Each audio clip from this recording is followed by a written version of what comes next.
All right, check this out, guys. So we are going to get into some of the more detailed parts to really start to make some elements of this pop.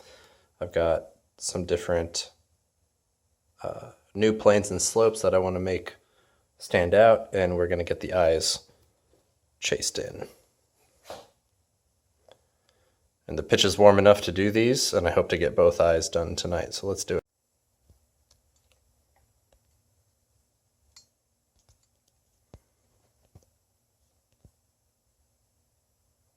We're going to do the best we can to stay in frame and focus. I'm gonna work this like that, I think. Maybe I'll do this eye first. Is the lighting good? Yeah, the lighting's okay. Let me come over this side a little more.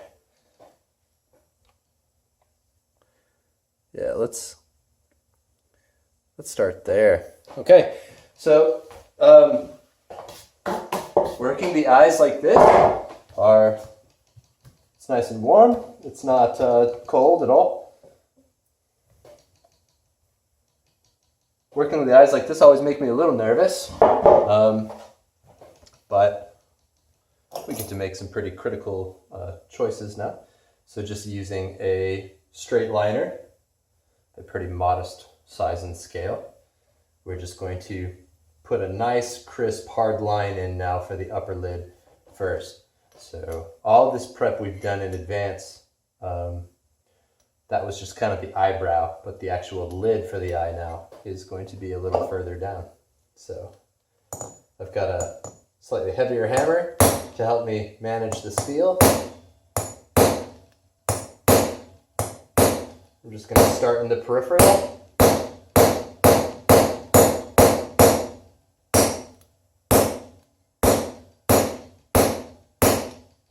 And I'm trying to get my angle to face in a little bit more than straight down, because that's the direction I want that metal to go if it goes anywhere. I don't want to collapse my volume.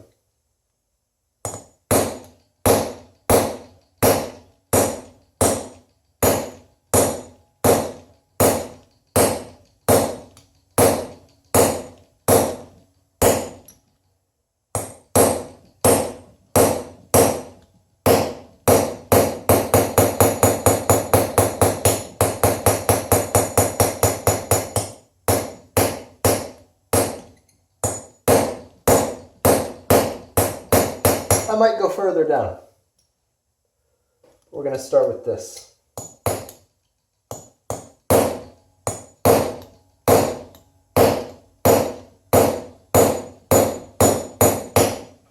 All right. Now, just like before, our practice of making that line and making the two divisions, with the small exception this time, we're going to treat the inner eye, the actual eyeball, not the eyelid. We're going to treat it as such. With the planishing tool, is kind of like you would with a butcher tool, where we're just going to drop the eyeball, half of it. The important part of this is actually having an assertive enough tool to where you are only shaping the bottom half. So I'm actually going to scale to a pretty small planishing tool to help me divide the slopes.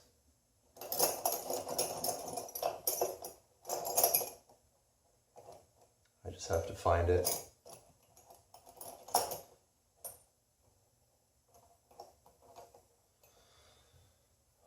It was already out. There it is. So this in the smaller set, my smaller master set, is the smaller medium oval planisher. I'm just going to use that to push that eyeball down.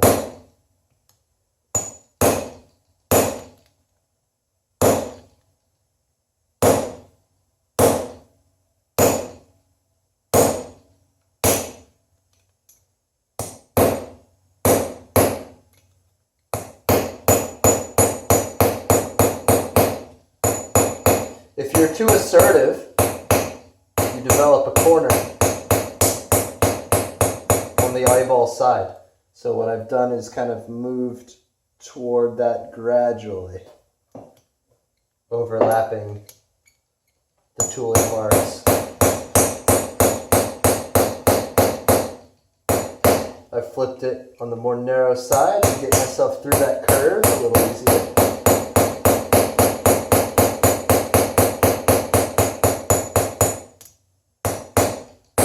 Then I'm going to go one more time to just clean it up.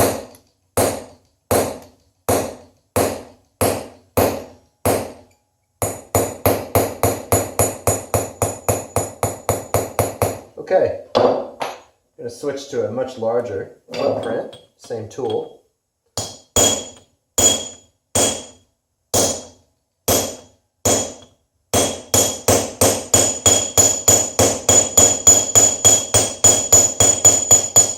Now you can see I've tried to mark the center of the eyes. I'm just going to keep planishing toward that, scaling down again to an even smaller planishing tool. I'm going to work that eyelid just a little. I'm going to use a slightly lighter hammer. Just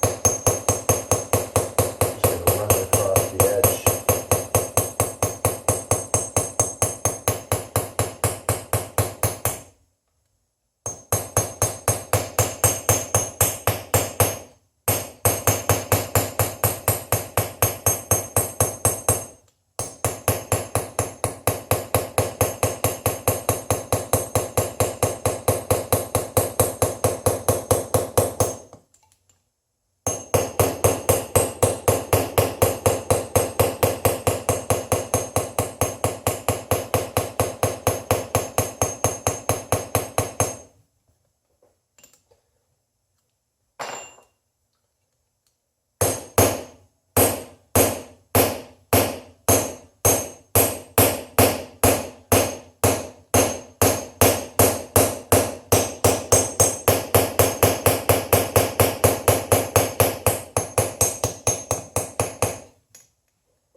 Okay.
Getting the roundedness of that eye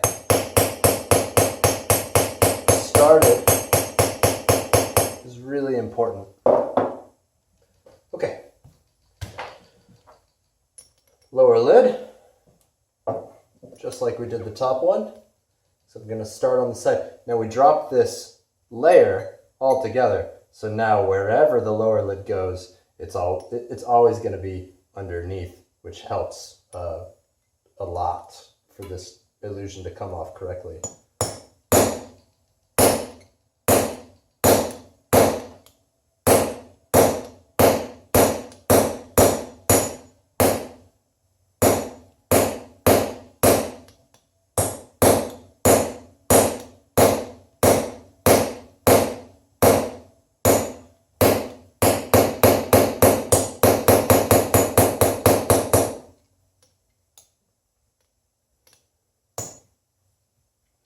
And that's as far as I'm going to go.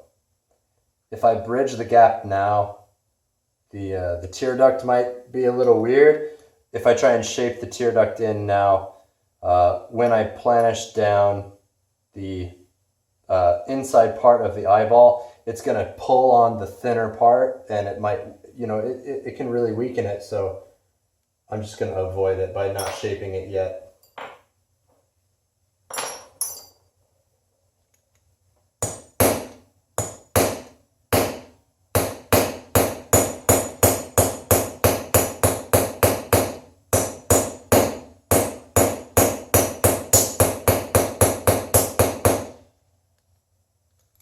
These oval planishers really do a lot of work for us. I'm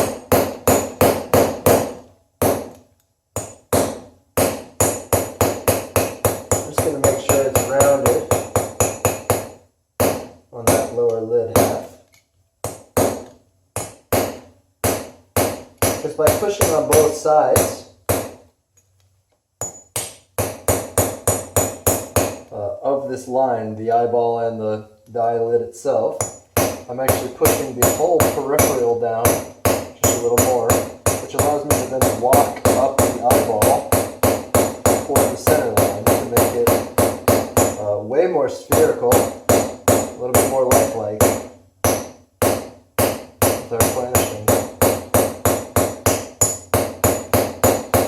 Using that small medium planisher as a sculpting tool almost at this point.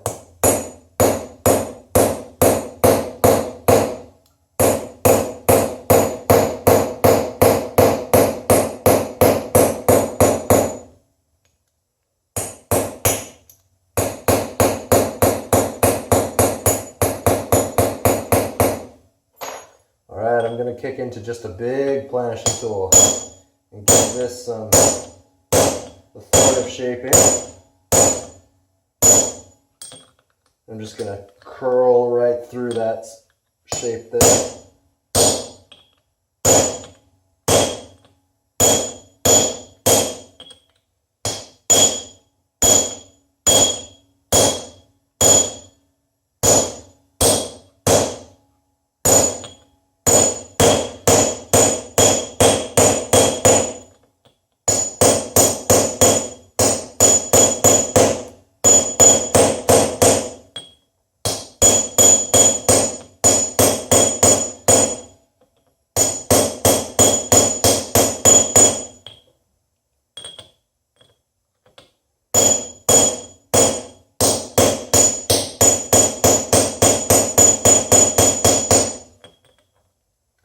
Kind of a byproduct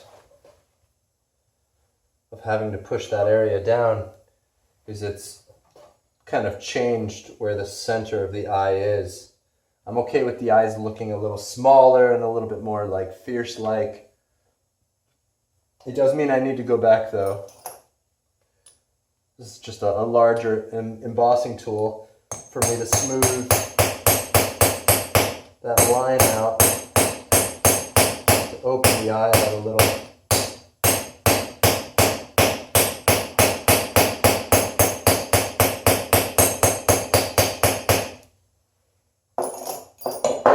Doing that leaves a mark against the eyeball, so we planish again.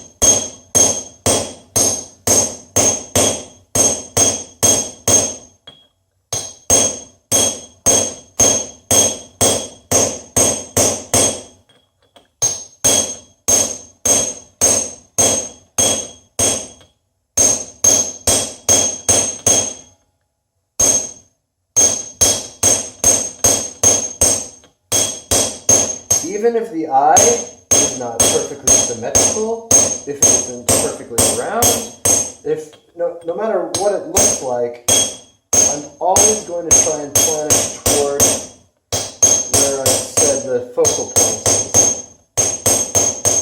The way it distributes the light is really important. The appearance of round is so many times more important than the actual true roundness. Because I can go back and modify the shape a little on another pass, but getting that outside planished round to the center is so important.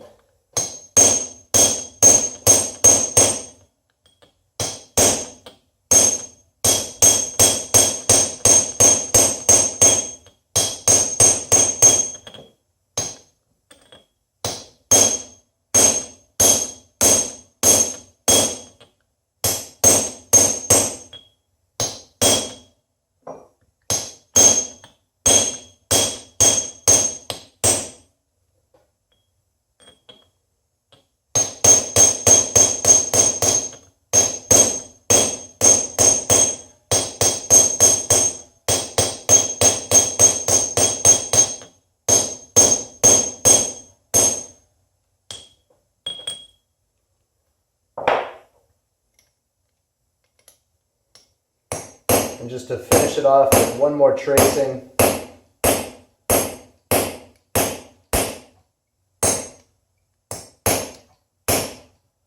Make a nice, crisp, definitive line.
All right, and now we can chase in the lower part,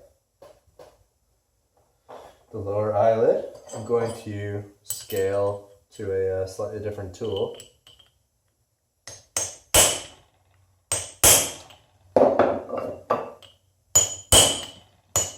This is a really, really large tracing tool. Very smooth, very forgiving.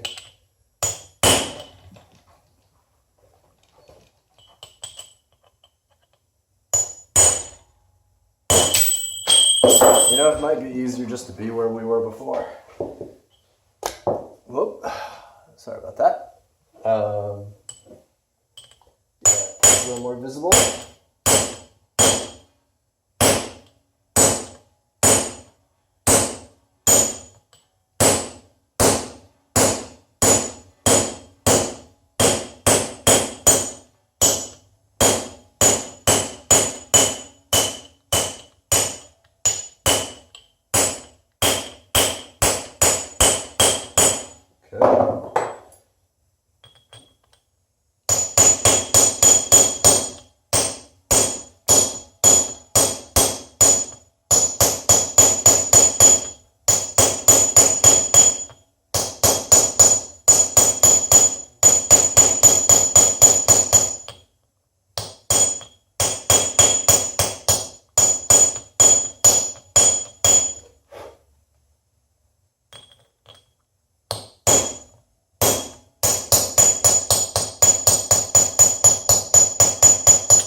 Okay, and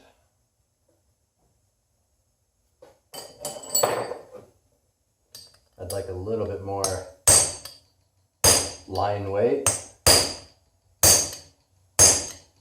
this brow.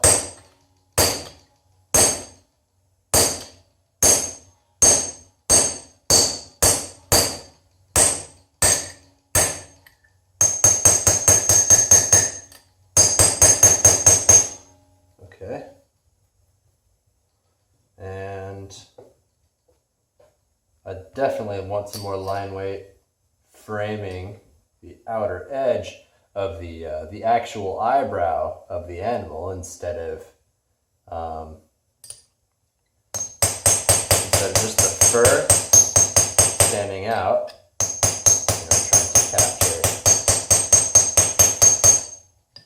You know, trying to capture some of that.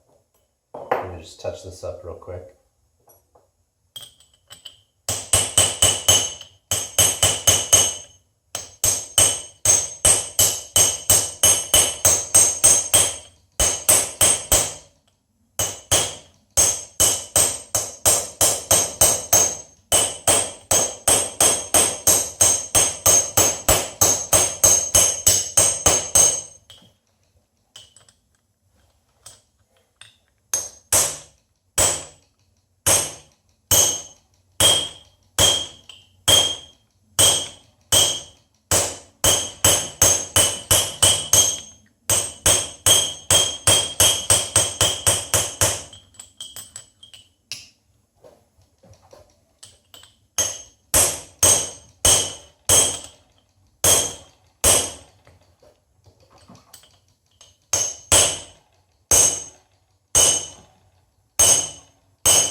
this, I'm kind of going off of how I think it should feel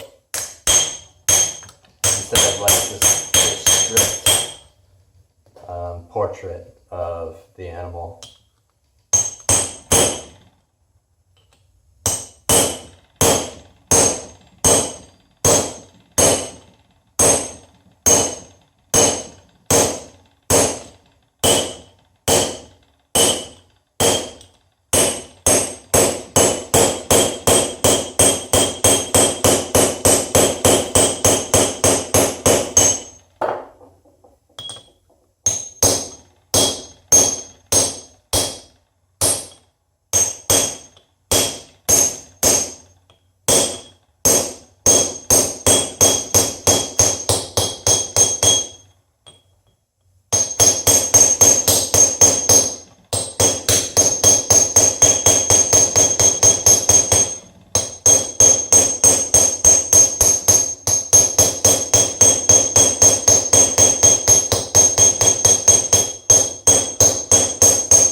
think I'm maybe planishing too much. I'm gonna go over all of this with fur texture, so I don't have to be like crazy diligent with like perfect planishing on the outskirts of the face where the texture will be heaviest. But it is, I don't know, good practice.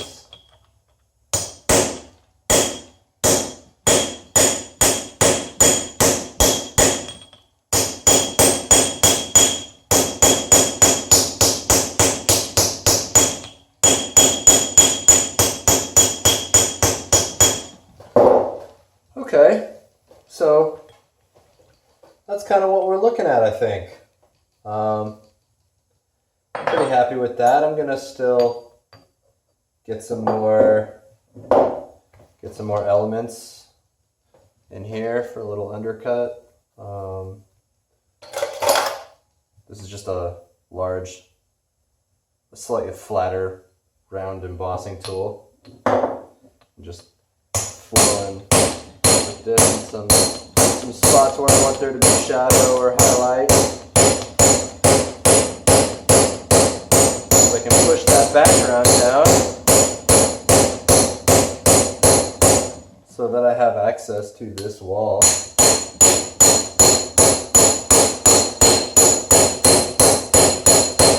And push it in a little.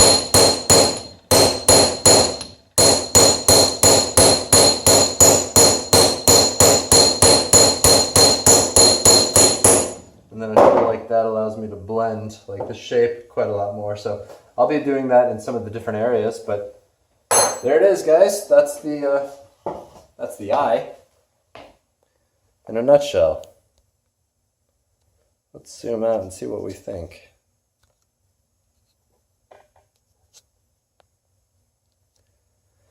Not too bad, you know, in real time we took about 30 minutes to do it, and it really does add quite a lot of life. You know, where this feels a little cartoony and a little silly, and in not too much extra time. You know, we really made something kind of glossy and easy to see. I still might planish it a little rounder, but I'm going to get the other side caught up first so it doesn't get too far ahead of me.